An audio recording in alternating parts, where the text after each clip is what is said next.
Good morning. Attention, chiropractors, slayers of subluxation, unleashers of the imprisoned impulse. I am Dr. Anthony Pellegrino from ChiroEdge, and welcome to this week's edition of the Chiropractic Research Breakdown, where each week we break down the relevant chiropractic science, philosophy, and art necessary to help you change the health of your community from the inside out. Super excited to be here with this morning. It's about a little bit before 5 a.m. and I'm excited. This weekend, I am at Dr. Marcia Schaefer's ICPA seminar out in Columbus, Ohio. It's been good to get some of her awesome knowledge on nutrition for the perinatal, prenatal, and just life. Something that, as you guys know, I'm obviously interested in stuff like that because I believe in healing from the inside out. I'm not necessarily as passionate about things like nutrition, but it's really good to learn about that stuff. So, shout out to you, Dr. Schaefer. It's been awesome. I love your heart for science and evidence and applying it to a principled fashion. So, super excited to jump back into that today. So, getting into it, we're going to dive into some bullshit from the Texas Chiropractic College, if you can even call yourself that. Shoot, where the heck did my tablet go? I'm currently at the abode, former residence of Dr. Tim Zittle, in Columbus, Ohio, while he is getting ready to open up his practice in Denver, so he's out there. Make sure you surround yourself with people like Dr. Tim. I was like, hey man, you gonna be in town for when I'm in Columbus? He's like, no, I'm gonna be in Denver, but I'm gonna leave the key for my place for you under my mat, and which is just awesome. So he's not here. I'm in his place. It's pretty nice. Thanks, Dr. Tim. So what we're going to check out today is published in the British Chiropractic Journal, an article, research done at Texas Chiropractic College called Immediate Effects of Atlas Manipulation on Cardiovascular Physiology. Okay. Look at it right off the bat. Manipulation is not an adjustment, but we can get into that. We've heard me rant on that a couple times. But yeah. So they looked at, and their conclusion was the results of research suggest that cardiovascular physiology is not affected by chiropractic manipulative therapy of the atlas in normotensive individuals. Not affected. All right, so obviously I read that, and first I pucker up a little bit, and then I have to kind of explore a little bit of why. Why would something like an atlas adjustment not affect cardiovascular physiology? And I understand that how can you just have research that says, well, atlas adjustment affects cardiovascular physiology? Well, how do you know that individual is subluxated at the atlas, whatever? So anyway, going into it, their methods here is just really makes me want to die inside. All right, check this out. Participants were equally randomized into 4 study groups. Left head turn control, which is a control group, okay? No contact control, which is sham adjustment. Left atlas manipulation. And right atlas manipulation. So they're just manipulating the atlas, the C1, where the brainstem goes through, where literally our profession is founded on. They're just manipulating this with no analysis, not even analysis to say what direction is the atlas subluxated. I mean, I understand maybe in research if you believe that an adjustment is for joint dysfunction and not for neurological control, which we know is bull. But if you believe that, I understand maybe not having a directional adjustment, just kind of moving it for the sake of moving that, if that's what you believe. But they're not even assessing for joint dysfunction. They're just simply manipulating and moving the atlas and comparing what happens if you move it from the left or from the right. How the heck is that chiropractic? That's not chiropractic. That's crazy. Who would let somebody just rack and crack their atlas with zero evaluation? That's nuts to me. And this is done at a supposed chiropractic college? Are you crazy? Not only would I not expect to see a cardiovascular response because you're not actually adjusting something, that's harmful. That's harmful. So they say there's no cardiovascular responses. And whatever.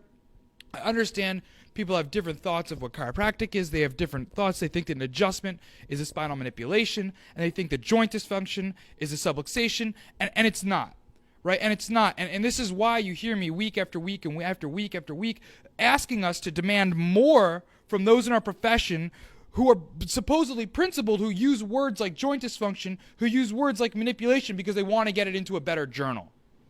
Because people don't understand, and they take that and they run with it, and they think, well, now a manipulation and joint dysfunction is what chiropractic is. They don't understand that, oh, well, I did a neurological evaluation and I adjusted, but I didn't want to use adjustment and I didn't want to do subluxation because I wanted it to be a better journal. Like, no. Now there's going to be some student at TCC who's maybe thinking about getting into principled chiropractic, who wants a little bit more evidence, and he's going to look for professors in his school that did this research that says, no, it's bull, it can't affect cardiovascular physiology. And they're going to be turned away, and they're going to end up just being a metapractor because chiropractic doesn't work. No.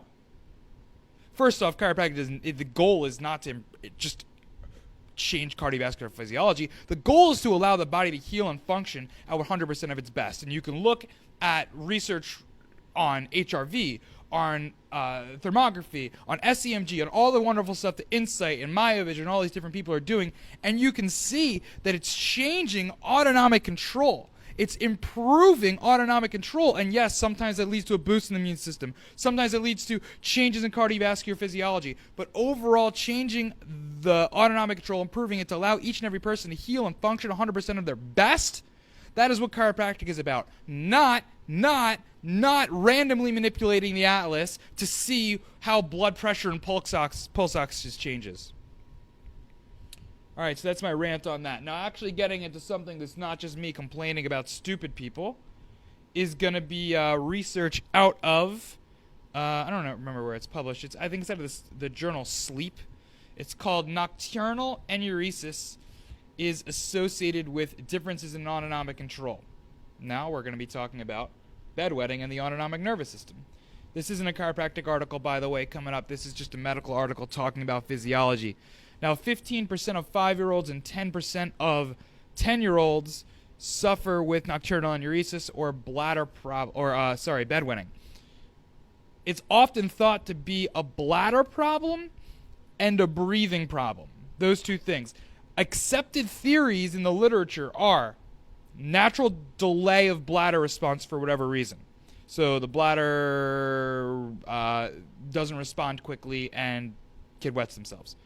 Increased threshold for sleep arousal, which means they don't wake up as easily, so they wet themselves. Weird bladder dynamics or impaired hormonal cascades.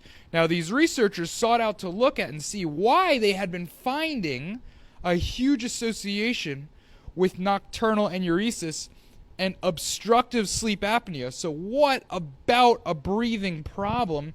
What changes with obstructive sleep apnea that makes kiddos with OSA or obstructive sleep apnea have such higher rates of bedwetting? The mechanism that they wanted to explore was that airway obstruction from sleep apnea led to increased intrathoracic pressure, so increased pressure in the chest area, right? Which lead to an increased myocardial stretch, which released natriuretic peptides, which inhibited ADH, which led to night pee. All right? So they wanted to explore that. They did polysomnography, which is a sleep study that measures brain waves, O2 levels in the blood, or pulse ox, which we just found from the Arnold Journal, obviously. Chiropractic does not affect, aka random atlas manipulation, but this is why this is important. Heart rate, breathing, eye and leg movements, and blood pressure. So this test, polysomnography, is a sleep study that gives huge insights into the neurological control, the autonomic control over cardiac and respiration during sleep. So what they found was that in these kids with nocturnal enuresis, they found abnormalities in respiration, depression of heart rate at night, and disruption in the variability of oxygen and carbon dioxide parameters, which support a mechanism of improper autonomic control of children with nocturnal enuresis. So OSA, or obstructive sleep apnea, they say is thought to be a major contributor. And because of that, in many of these cases, doctors are performing adenotonsillectomies to try to help the sleep apnea, and therefore try to help the bedwetting. And what they found was that it didn't correct the bedwetting in 50% of children. So they're looking for other ways, but it's just something they're trying to do because, I mean, it still helps 50%. And if there's sleep apnea anyway, then figuring out what's going on. So what they say, and this is a direct quote, is that our results raise the possibility that autonomic disruption, I love the term, autonomic disruption, is an important contributor to nocturnal enuresis and a plausible link between nocturnal enuresis and obstructive sleep apnea in children.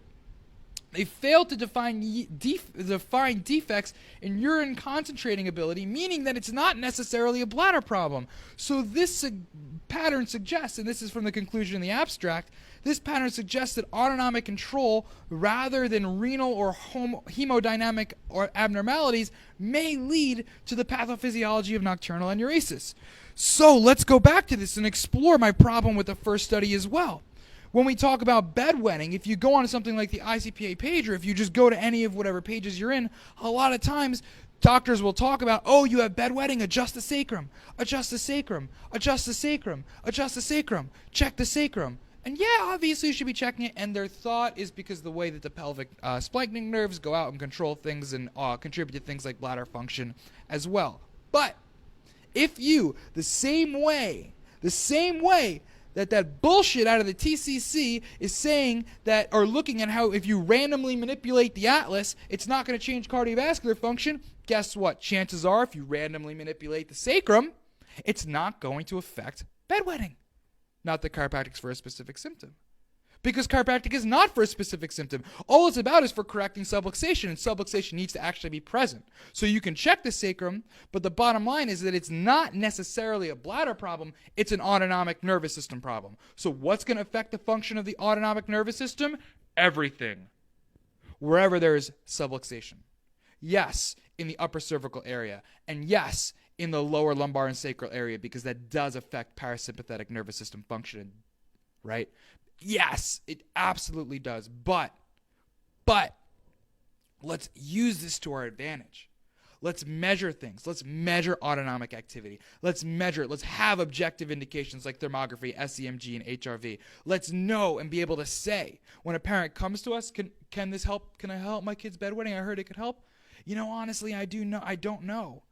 But what I do know is that we are going to improve the function of their nervous system. We are going to improve the brain's ability to control their body. And here's all this research that says that, yes, when that does improve, it can affect things like bedwetting. But the bottom line is your child is going to be better off. Now, do you want to do that? When we understand what normal is, when we understand what abnormal is, when we use medical, pharmaceutical research, it all supports chiropractic. Right? It all supports chiropractic. You show this article a medical doctor because it's there. You're like, autonomic control. Does that affect? Yeah, oh yeah, that's really interesting. Blah, blah, blah, blah, blah. What drugs can we give to improve autonomic control? No. Let's try this because we have all this data that shows that we can help the very same things that they say are the mechanism and the very same things they are the cause for this. Right? So take that with you. Know that when you see these cases come to your office this coming week, don't just check the sacrum because those nerves go to the bladder. No. Check the nervous system. Have objective outcome measures. Know exactly what's going on. Be able to perform a gentle, specific, and scientific, evidence-based chiropractic adjustment to correct the cause of nerve interference in the body to allow them to heal and function 100%. That's my rant.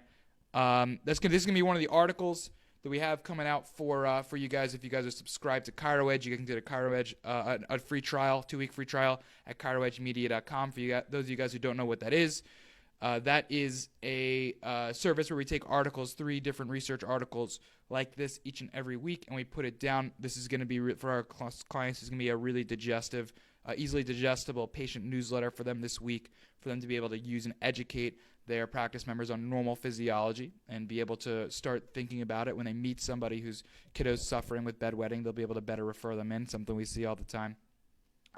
Other articles that we're going to have as well out this week is going to be something that I got from Dr. John Chung, which is research, CBP research, looking at changes in the sagittal cervical curve related to concussion recovery, specifically neck pain and dizziness.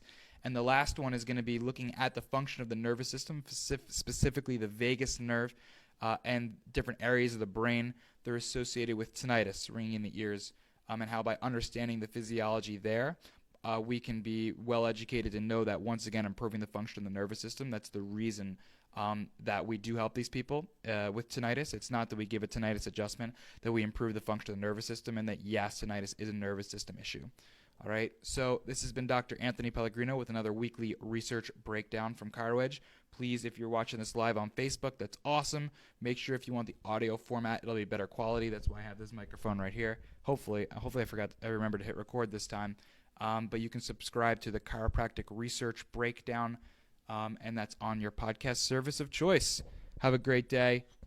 Keep slaying those subluxations this week.